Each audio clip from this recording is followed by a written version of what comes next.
guns blaze in the action-packed drama of Gunsmoke.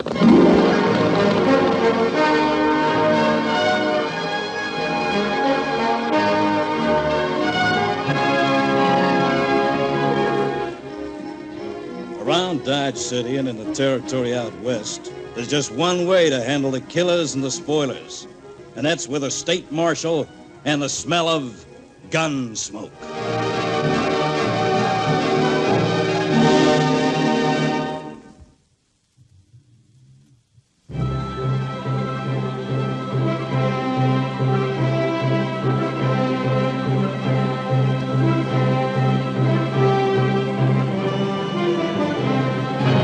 Gunsmoke is a story of the violence that moved west with young America. It's also my story. Me, Matt Morgan, U.S. Marshal. I'm the first man they look for and the last they want to meet. Come in. Ah, it's you, Christie. Yeah, I was passing by, so I thought it'd save you walking up to the office for your mail. That was right thoughtful of you. Pleasure, Matt. Only hope they don't mean extra work for you. The mail's the usual run-of-the-mill assortment, except for one letter. Comes from a fella in the town of Silver Peak. It's, about 70 miles south of Dodge. It reads... It's turning into an outlaw's paradise here, Marshal, this town of Silver Peak. Once it was a quiet, law-abiding place. Now it's starting to draw gamblers and card shops, and rustlers and robbers. The sheriff ain't doing anything towards driving them on. Maybe he's turned yellow, but I figure he's being paid not to interfere. I reckon you ought to pay us a visit. Only I wouldn't come dressed like a marshal if I was you. You might put the sheriff on his guard. Come as a drifter. And you might look me up in the general store. And it's signed? Sean Werris. After a few of my experiences, I'm always wary that letters like this aren't a trap to lure me to outlaw towns just so fellas who have a grudge against me can try to gun me down. Well, I'll read it again, decide it's probably on the level, pack my saddle roll, ready to ride next morning. It's a 3-day ride to Silver Peak, and it's late in the afternoon when I'm near the town, wearing no badge, but instead a 4-day growth of beard, trying to hide my features, doing my best to look like a drifter, like the letter suggested. Ride into the town proper, slowly, looking well about me. Expecting trouble, ready for it, but it doesn't come. In fact, most folks don't pay any attention to me at all. Those that do just throw a passing glance and go on their way. The center of the street is a fancy-looking new painted saloon, the Greenhorn. Well, a saloon's always a good place to get information and gossip. There's room at the hitching rail, so that's where I make for.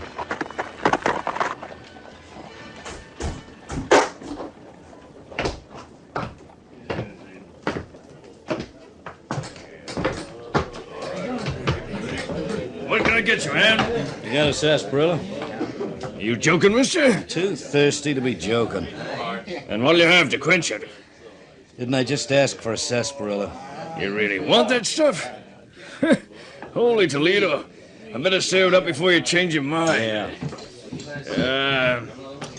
I got a bottle or two somewhere. Never thought we'd ever sell any of it, though. Boss was thinking of donating it to a Christmas party for the kids. Yeah. Reckon this is it? Dusty, ain't it?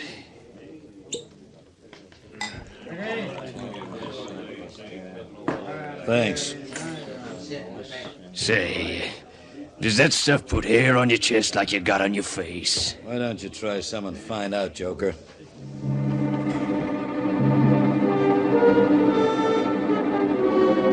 While I empty my glass and take a look around the saloon, there are fellas standing around drinking, 4 card tables going. How many for you? 2. Okay. For you? 2. And how about you? I'm sitting. Okay. I'll buy 3. And it's the card tables that attract my attention. At least not the tables, but the 4 players at one table. particularly a fella dealing. I'll move across to the game. Bet 5. Uh-huh. Yours and another 10, Joe. I'll level it and add another 5. Yeah, I can never deal myself a good hand. I'm through. Well, I'll see. No, you won't. I'll raise it another 20. Harris? I'll double that. Count me out. Now, what are you doing, Lefty? Hey, you must be holding well. I'll level and see it. No, I won't. Just in case you're bluffing, I'll go another 20. I'm not bluffing, friend. It'll cost you another 10, 20, 30, 40, 1, 2, $43 to look at me. Yep, I'm cleaned out. Must be some hand you got there, Harris. It's gonna cost Lefty there $43 to see it. That's over 200 all told in the center. Look at him, Lefty. I'd like to see what he's got. You ought to know. You dealt him. What do you mean by that, fella? I'll tell you when I see the hands. You accusing me of something? Maybe, when I see the hands. Why, you... Sit back down there. I got the draw on you. Hey, you fellas standing around, grab him. All of you keep back. Got any intentions of doing anything, wait till the game's over. Okay, friend Lefty. $43 to see your opponent's hand. I guess with a hand like yours, you want to see it, huh? Sure. There you are. Now, what do you got? 3 queens. Full on aces. Well, let's see yours. Well, that's bad luck, friend. I got a pair of aces, too. Only I've got 3 kings to go with them. Bad luck. Looks like the center's mine. Was it bad luck on his part or good management on the dealer's part? Just what are you trying to say, stranger? I'm saying you, Mr. Dealer, and this fella here who just won the center are cheating. You put your gun away and say that. I will, after I explain to these folks what sort of tricks you've been up to. Oh, you must be mistaken, mister. The two of them aren't even friends. That's what they might tell you, but I've seen this stunt pulled off. And 2 fellas join a game at different times, pretend they don't know each other, but each one always deals the other a winning hand more times than not from the bottom of the deck. Well, I never... Put your gun away and say that, stranger. Yeah. We'll soon show you we're not cheating. You'll be sorry you poked your big head into this. Back up your words with gunplay. If that's the way you want it. Stand aside, folks. I'm getting out of here. All right. My gun's back in its holster. Now, which one of you fancies he's got a faster draw, huh? You interfering, sassy loudmouth. We both do.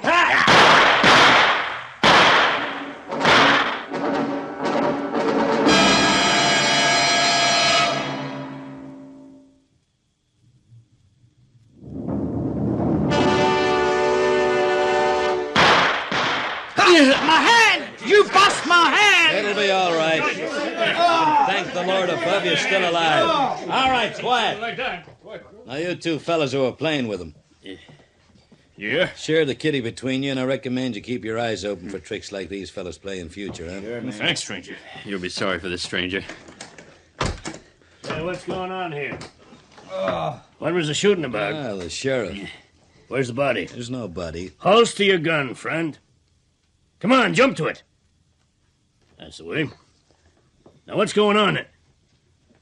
Oh. Jump the sassy coyote, Lefty. I couldn't do anything with my hand like it is. You better get this fella calling himself Lefty to a dock, Sheriff, and then lock him and his pal up for a few days. Who do you think you are to be giving me orders, stranger? They were cheating at cards. That's what he says, Sheriff. Who are you, stranger? Well, I guess you can call me Curly, Sheriff. Curly who? Just plain Curly. I haven't done anything wrong. And you'd better not while you're in this town. What's your business here? Oh, I'm just passing through. I intend to spend maybe a few days here and then head south. You a gunman? Nope. Well, I'm warning you. Just keep those Colts in their holsters while you're here. If you draw 'em, you'd better have a good reason. I'll make sure I have, Sheriff. Okay. Now, keep the games friendly. Hey, you're not taking these cheats to the calaboose? I've only got your word against theirs. They were cheating, there's no doubt about that. Hey, you must think you got a fast time, mister. We've been playing here for 2 or 3 hours and no one accused us of cheating. And I guess I have got a fast eye. Now take him away out of my sight, Sheriff. If you're not going to lock him up, railroad him.